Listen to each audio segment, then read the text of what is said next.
Conéctate en este día para estudiar el repaso de la lección.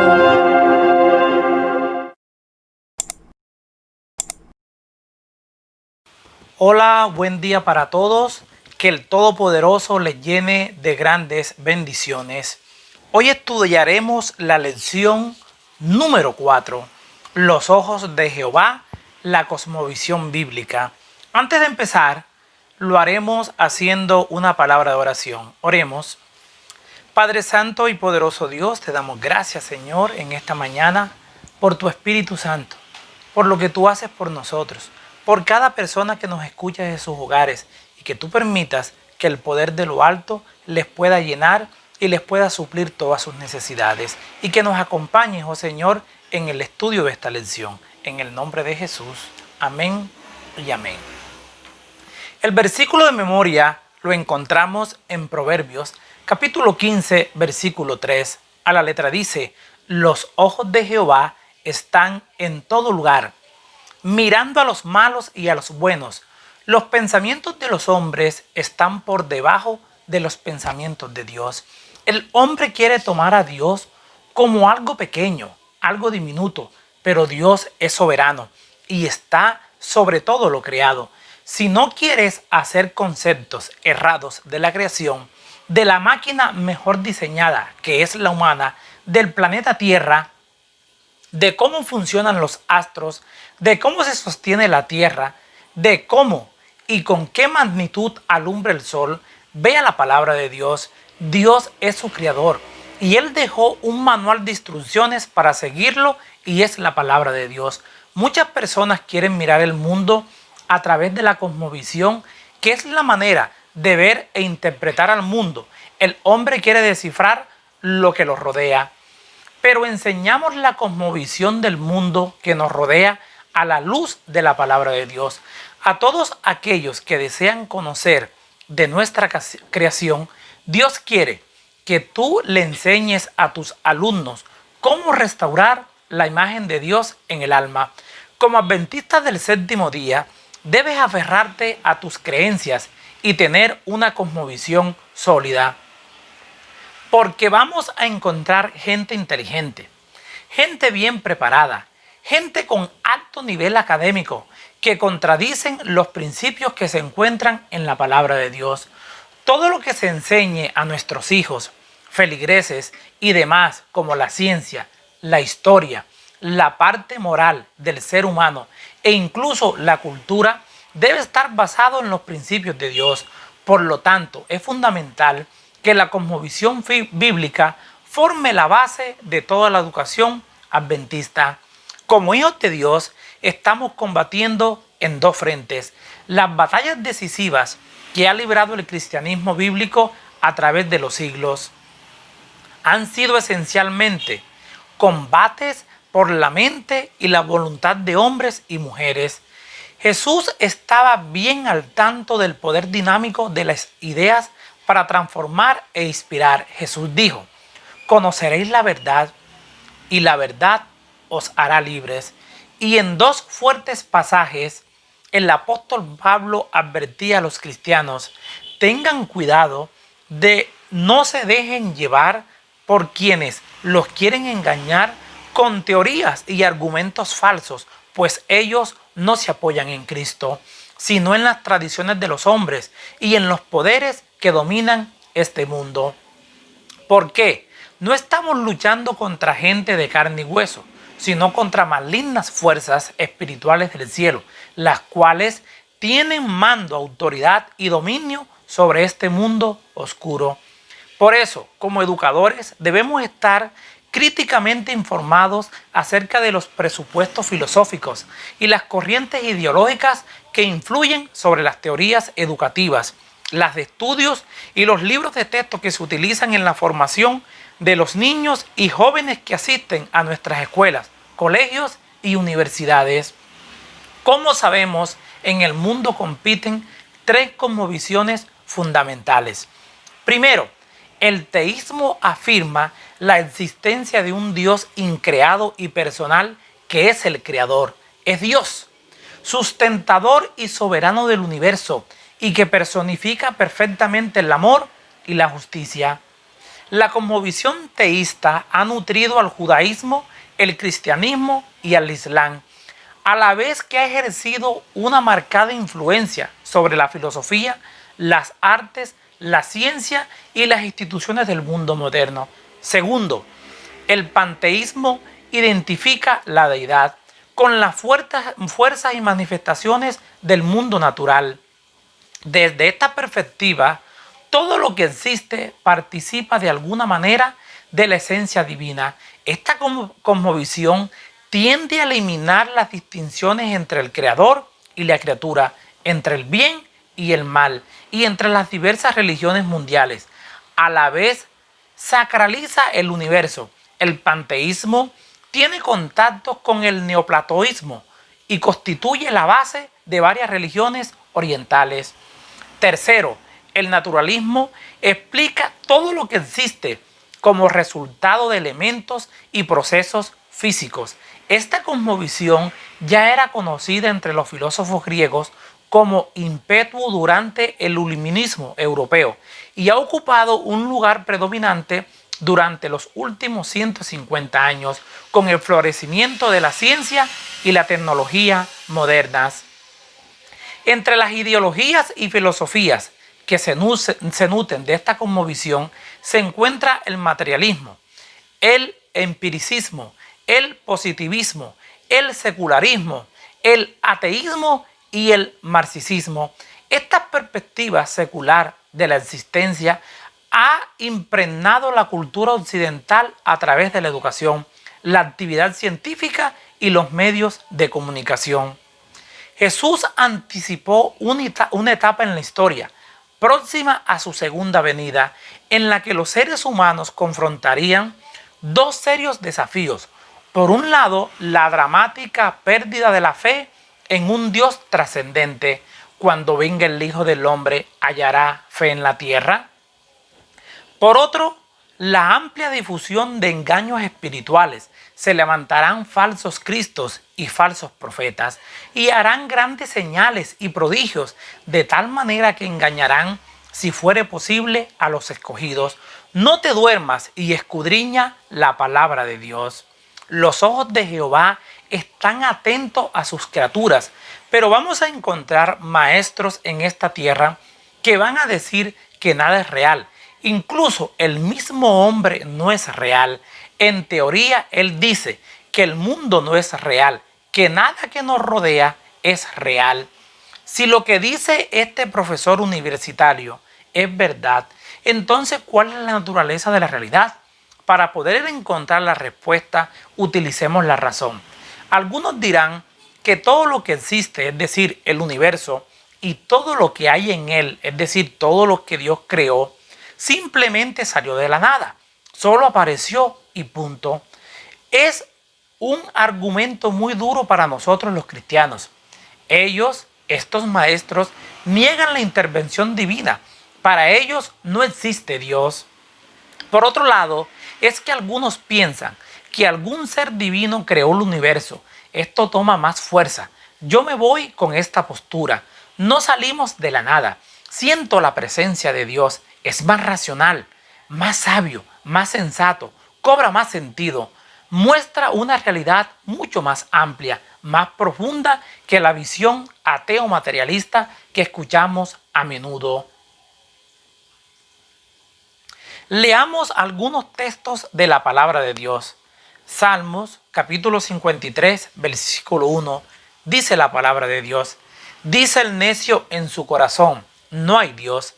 Se han corrompido e hicieron abominable maldad. No hay quien haga el bien.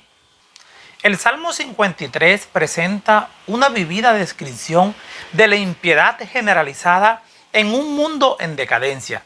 También asegura que Dios salvará a su pueblo.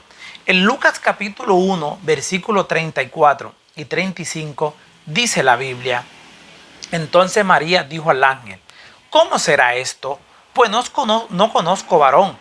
Respondiendo el ángel le dijo: el Espíritu Santo vendrá sobre ti, y el poder del Altísimo te cubrirá con su sombra, por lo cual también el santo ser que nacerá será llamado Hijo de Dios. La palabra de Dios registra que tenemos un Dios real. Es un Dios personal que vino a morar con sus criaturas. Dios nunca nos ha abandonado a la intemperie. Dios nos ama y atiende todas nuestras necesidades. Es un Dios sanador. Que sana tus tristezas, venda tus heridas. También vemos que es un Dios sobrenatural, que se encarnó en el vientre de María. Por tal razón, no está sujeto a las leyes de la naturaleza. Está por encima de ellas. Aunque el mundo apoye y enseñe la cosmovisión atea, tú y yo como cristianos enseñemos la cosmovisión bíblica, que esa es verdadera y contamos con la ayuda de Dios, su Hijo, el Espíritu Santo y todos sus ángeles. No te dé temor que predicamos a un Dios verdadero y a un Dios de poder. Un pensador y escritor alemán conocido como Leibniz hizo una pregunta fundamental: ¿por qué hay algo en lugar de nada? La palabra de Dios presenta la respuesta. En Génesis capítulo 1, versículo 1, dice la palabra de Dios que en el principio creó Dios los cielos y la tierra. Este primer versículo de las Sagradas Escrituras hace resaltar decididamente una de las seculares controversias entre los cristianos que creen en la Biblia, por un lado, y los escépticos ateos y materialistas de diversos matices por el otro. Estos últimos, que procuran en diferentes formas y en diversos grados explicar el universo sin Dios, sostienen que la energía es eterna. Si esto fuera verdad y si la materia tuviera el poder de evolucionar, primero de las formas más simples de la vida, yendo después a las más complejas hasta llegar al hombre, ciertamente Dios sería innecesario. Cuando tú lees Génesis capítulo 1, versículo 1, afirma que Dios es antes de todo lo que existe y que es, en forma excluyente, la única causa de todo lo demás. Este versículo es el fundamento de todo pensar correcto en cuanto al mundo material. Aquí resalta la impresionante verdad de que al formar el mundo, Dios no se valió de materia preexistente. El panteísmo, la antigua herejía que despoja a Dios de la personalidad, diluirlo por todo el universo, haciéndolo así sinónimo de la totalidad de la creación, también queda expuesto y refutado en Génesis capítulo 1, versículo 1. No hay base para la doctrina del panteísmo. Cuando uno cree que Dios vivió sereno y supremo antes de que hubiera una creación y por lo tanto está por encima y aparte de todo lo que ha creado, ninguna declaración podría ser más apropiada como introducción de las Sagradas Escrituras. Al principio, el lector conoce a un ser omnipotente que posee personalidad, voluntad y propósito, existiendo antes que todo lo demás, y que por lo tanto, sin depender de nadie más, ejerció su voluntad divina y creó los cielos y la tierra.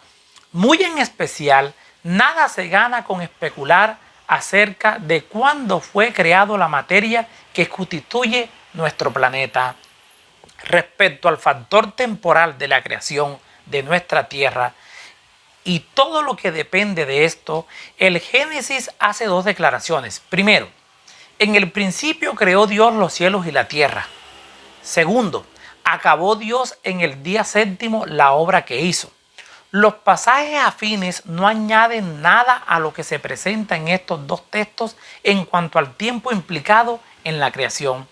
A la pregunta, ¿cuándo creó Dios los cielos y la tierra?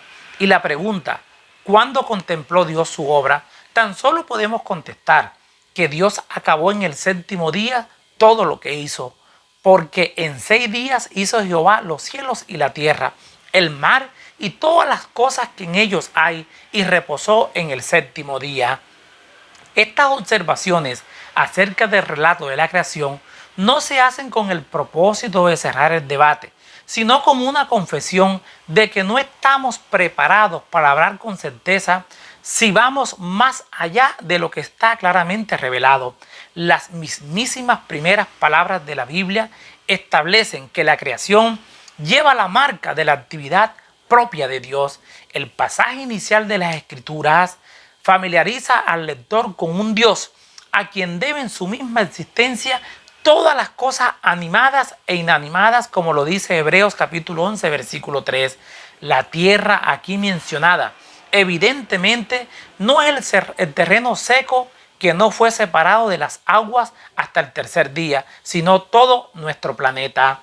Es maravilloso la manera en que la Biblia da por sentado la existencia de Dios. Partiendo de Génesis capítulo 1, versículo 1, se da a conocer a Dios como el Creador. La Biblia muestra toda la verdad. Si quieres encontrar una verdad revelada, ve a la palabra de Dios. Por ello es fundamental tener una doctrina de la creación, la cual es una enseñanza fundamental en las escuelas cristianas. Si quieres tener un concepto claro de Dios, estudia el primer capítulo de Génesis. Allí te vas a encontrar con un Dios trabajando 6 días para crear el planeta Tierra. En esos versículos encontramos a Dios como creador. Algunas escuelas basan su enseñanza fundamentalmente en la cruz, otros en la ley, otros quizás en la segunda venida. Nada de eso tiene sentido si no aceptamos a Dios como nuestro creador. Aunque la ciencia ataque la existencia de Dios, la Biblia y el mismo universo muestran que Dios es nuestro creador. Nada de lo que existe hoy, es decir, lo creado por Dios, es casualidad. Aunque los ateos hablen del materialismo, muchos creen en esa falsa enseñanza y ha desviado la fe de muchos en esta tierra. Por eso, levántate tú como cristiano y enseña al Dios verdadero. Aún existe gente creyendo en una evolución de la nada. Eso va en contra de lo que dice la palabra de Dios. Dios es soberano y Él creó todas las cosas. Aférrate a esa enseñanza. Dios no es hombre para mentir. La cosmovisión bíblica, muchas personas ven al mundo desde perspectivas distintas. Un ateo mira un arco iris en el cielo y solo ve un fenómeno natural. Tal vez se lo enseñaron o esa es la conclusión de lo que él observa. Por el contrario, si otra persona lo ve desde la cosmovisión bíblica, ve no solo un fenómeno natural, sino una promesa de la palabra de Dios de no destruir al mundo por medio del agua, como registra Génesis capítulo 9, versículo 13 al 16. Cuando Dios lo creó a manera de un pacto, no lo hizo pensando en la cosmovisión atea, lo hizo como una manifestación de amor a sus criaturas, como un hermoso arco iris, diciéndoles cada vez que lo vean, recuerden que yo soy Dios y que estaré con ustedes y también que cumplo lo que prometo. De igual forma, el pensamiento de Dios era que cuando las generaciones futuras, es decir, los niños, preguntaran por el significado de ese arco iris, sus padres les repitieran las historias del diluvio y que también les dijeran que las aguas no volverían jamás a inundar la tierra. Para mí, como adventista del séptimo día, la Biblia y solo la Biblia sigue siendo el fundamento de mi fe. Espero que el tuyo también, que aunque el mundo es cruel y complicado, en la palabra de Dios encontramos esperanza. Y no cualquier esperanza, sino esperanza de vida eterna. Al cristiano le toca enfrentar una realidad. Tenemos un enemigo que nos acecha. Leamos Efesios capítulo 6, versículo 12. Así registra la palabra de Dios. Porque no tenemos lucha contra sangre y carne, sino contra principados, contra potestades, contra los gobernadores de las tinieblas de este siglo, contra huestes espirituales de maldad en las regiones celestes. El diablo está detrás de toda falsa enseñanza, pero debemos regirnos a la palabra de Dios. La Biblia contiene las verdades que necesitamos escuchar hoy. Lo que no entendemos acerca del mundo, búscalo en la palabra de Dios. Si quieres tener un conocimiento claro y convincente, aférrate a las enseñanzas de la Biblia y descarta toda enseñanza contraria a la Biblia. En este mundo solo debes adorar a un solo ser y es a tu Redentor. Hace un momento hablamos acerca de la enseñanza de la creación. En esta oportunidad hablaremos acerca de la enseñanza de la redención. Tengamos presente que estamos viviendo en un mundo caído, de pecado, de destrucción y de muerte. Aunque vivimos y luchamos aquí, no terminamos como simples animales. Por eso hablamos como adventistas del séptimo día acerca de la doctrina de la redención, que también es importante en nuestra cosmovisión. Con base en todo esto, nuestro centro principal es nuestro Salvador, Cristo Jesús. Leamos Juan capítulo 1, versículo 1, versículo 11 y versículo 12. En el principio era el Verbo, y el Verbo era con Dios, y el Verbo era Dios.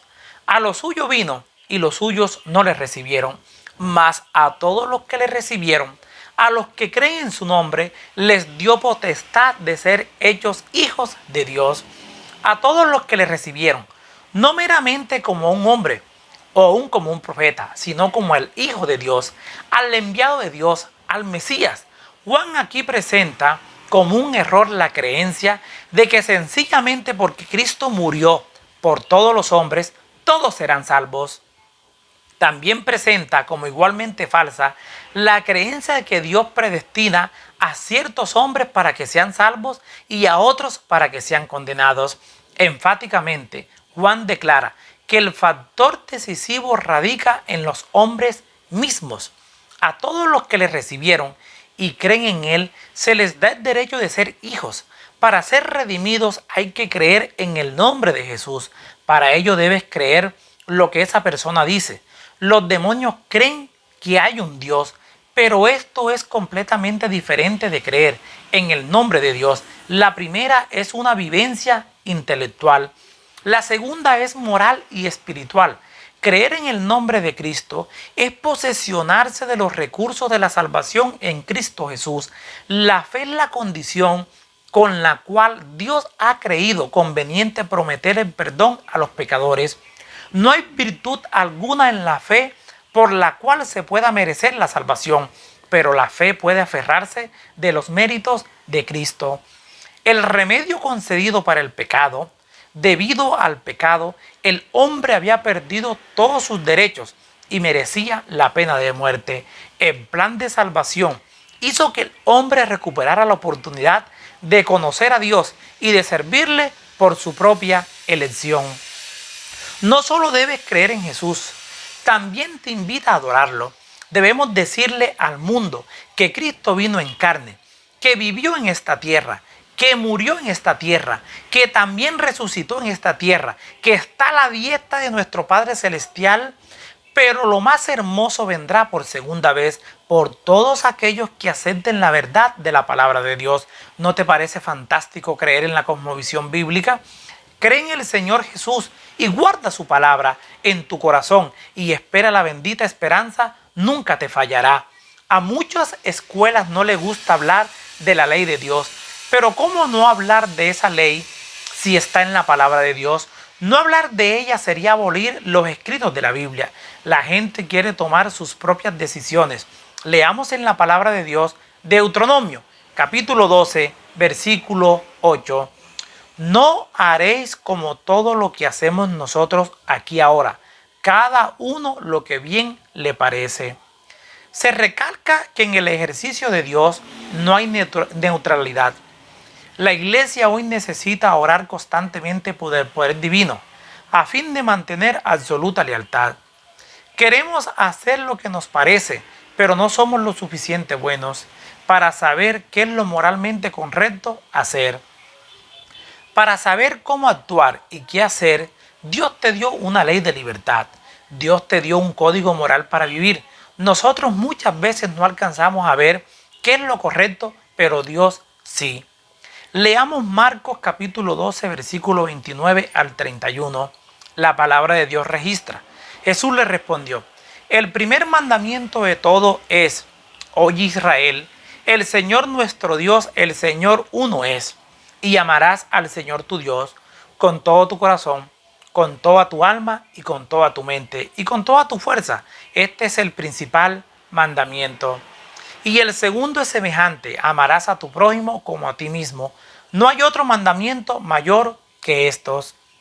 La enseñanza de toda la Escritura es fundamental, Pero especialmente la ley de Dios, es decir, los 10 mandamientos, también son primordiales. Es la ley de Dios la que nos muestra que somos pecadores. Y para Jesús poder redimirnos, debemos reconocer que hemos violado esa ley. El Evangelio y la ley van de la mano, gracia y obediencia.